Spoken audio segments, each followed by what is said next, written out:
Hey everybody, welcome back to another video. My name is Max and I have a TURO fleet in Phoenix, Arizona. My brother and I started about 3 years ago. Between us and our partner, we have about 250 cars. We have about 70. We have mid-tier, high-end. We started with like economy cars, which in my opinion is some of the best. And we just added one of the most expensive cars to our fleet that we've ever had. And here it is. It's the 2024 Range Rover long wheelbase. And I'm gonna take a look at it and tell you my thoughts. As you can see, this thing is obviously on bags as it sits extremely low, which kind of gives it a stanced and aggressive look. This thing has been fully wrapped in a matte wrap, which looks honestly super good in my opinion. I don't even know what color this used to be. Look at the back. I mean, essentially murdered out. Everything on it is black, which looks super cool. The only things that they left non-murdered are the headlights, obviously, because you can't modify those. And obviously there's not much tint on the front glass, but the sides and the back have practically as much tint as you can legally have. So the overall length of this car is 207 inches. As you can see, it's a pretty long car. Overall height of this thing is 73.6 inches. It sits fairly tall. I'm 6 feet, so it stands just a little bit shorter than me. And the reason I say this is the most expensive car, or one of the most expensive cars we've added to the fleet, is because the long wheelbase version of this Land Rover, this 2024 that we have, starts at $234,000, which makes it one of the most expensive cars we have added to the fleet so far. Taking a look at the front, you can obviously see there are sensors out the wazoo, as well as a camera, which you're going to see why here in a little bit. The camera functions are unbelievable. It also has a camera station at the front. All right, let's see the trunk space. As you can see, it has a two-part functioning trunk. So the top opens and the bottom opens separately, both mechanical.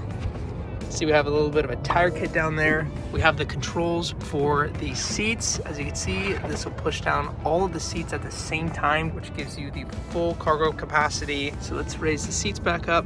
We're gonna pull these, pull this one. All right, so let's take a look at the back seats here. As you can see, it is all white interior. This looks very nice. We have these seat controls right here. So we want to push these seats up. This is one of my favorite features in the seats. Check this out. Look at the way it moves and folds. That's crazy. Opens it up to the back seats. As you can see, there is a child's toy back there. And put the seat back.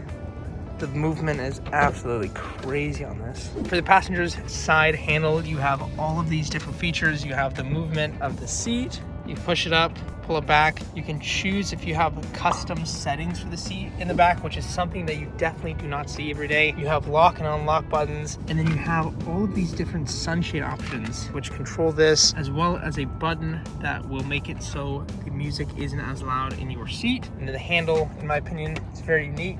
Controls in the back just for the passengers, as well as a outlet for your phones, which is something that is very useful. On the vent section, you have a little clip to hold your belongings. You have the ability to open and close the vent, and it actually moves as well, which is definitely something you don't see every day, as well as a hand rest for you to hold on. All right, so let's take a look at the driver's side and the functions inside. As you can see, the driver's side has controls of all the different windows, similar type of seat movement, controls for the mirrors, similar handle, lock, unlock buttons. And let's get in.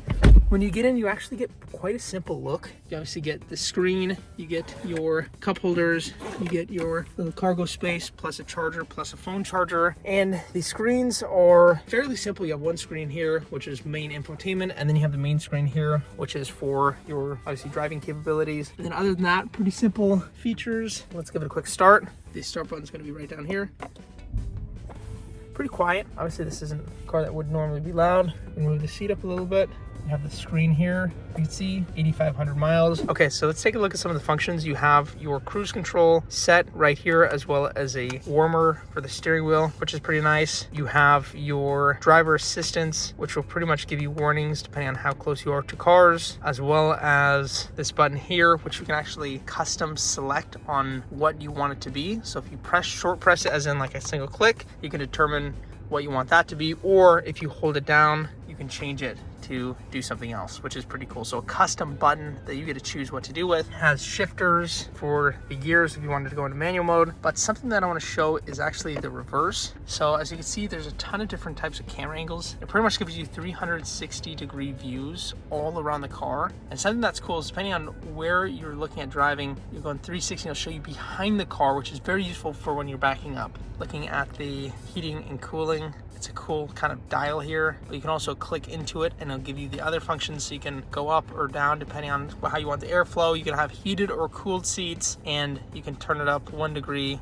or by 5 degrees. Obviously, when you buy a car that's $234,000, you kind of expect every little function that any other car comes with and some. Let's take a look at the sunroof here. Quite a big sunroof. Oh, that's just popping it open. Let's do the full open up. That's gonna go all the way back. That is a huge, massive sunroof. I mean, look, it literally spans all the way to the back one. Wow. Okay, maybe I gotta press it. Oh, press this now. Here we go. So that's what it opens up. You get a small little clearance that is about 2 hands wide. So this is a sunroof. As you can see, it's sectioned off. You have the little space that'll actually open, and then you have the rest, which is honestly comes together to make quite a massive space. Okay, we're just gonna close that. Wow. I'm gonna keep that open. That's pretty bougie. All right, so this is pretty cool. You have your visor that'll go on the side for you, and then as well as a second visor for the front. So sometimes when the sun's on the side of you as well as the front, somehow you're able to block both sides, which is super nice. Has a little oh crap handle as well for the driver, just in case things are going crazy. Okay, check this out. This is actually pretty freaking crazy. You have your armrest right here, or their little center console area. Check this out. You know what that is yet? Take a look. It's a fridge, okay? There's 2 options on this. You can either put it in 2, which is the coldest setting, or 1. And this will literally, I mean, you can have like cold drinks in here. I mean, I clicked it, this hasn't been on yet. I mean, this car's been off for a little bit. I'm putting it on 2, and I immediately feel it getting cold. And you can hear it, it's making a little bit of a buzz sound, like it's working. That is crazy. I mean, how many cars other than like a Rolls Royce that has like a chilled glasses right there have a chilled option for drinks or for maybe a little bit of food when you're on a little bit of a road trip? Crazy. All right, so let's take a look at another feature we have. Here's the key, obviously pretty standard Land Rover key. There is a little hole down here, and it's in this section of the compartment, and it's for your key. It fits perfectly in there, and essentially the idea is if your key dies, you can put it in there and it'll still start the car. So now we're gonna take it out for a little bit of a drive. I've already driven this car a little bit, so I kind of already feel the functions. By the way, the wheel heater has turned on. Feels very nicely, as it is a freezing 54 degrees here. I'm just messing around. It is not cold at all. But for people from Phoenix, it is a little chilly. I'm looking at the front right now. This thing says it gets 18.1 miles per gallon on average, which for a car like this, premium gas, it's probably what you'd expect. I mean, you're not driving a car like this to get good miles per gallon. That's not your intention. This thing feels very smooth. As you can see, the cameras are still on. So this thing has a 4.4 0 to 60, which is quite a bit of get up for a car that is more of a luxury cruiser, in my opinion. So it definitely has some speed if you need it. So we're gonna set the cruise control. I'm gonna do set. Okay, so we have it set right now at 35 miles an hour. And something else that it does as well, which is really cool, is you can change the settings, but like depending on how close you get to cars, it'll slow down with the cars in front of you, obviously to avoid any sort of accidents, which is pretty cool, pretty automated. I know that's not a feature that's brand new. It's kind of come out in the past like couple years, but nonetheless, cool feature to add on a car like this. All right, let's feel a little bit of this power that they brag about with this 4.4 0 to 60.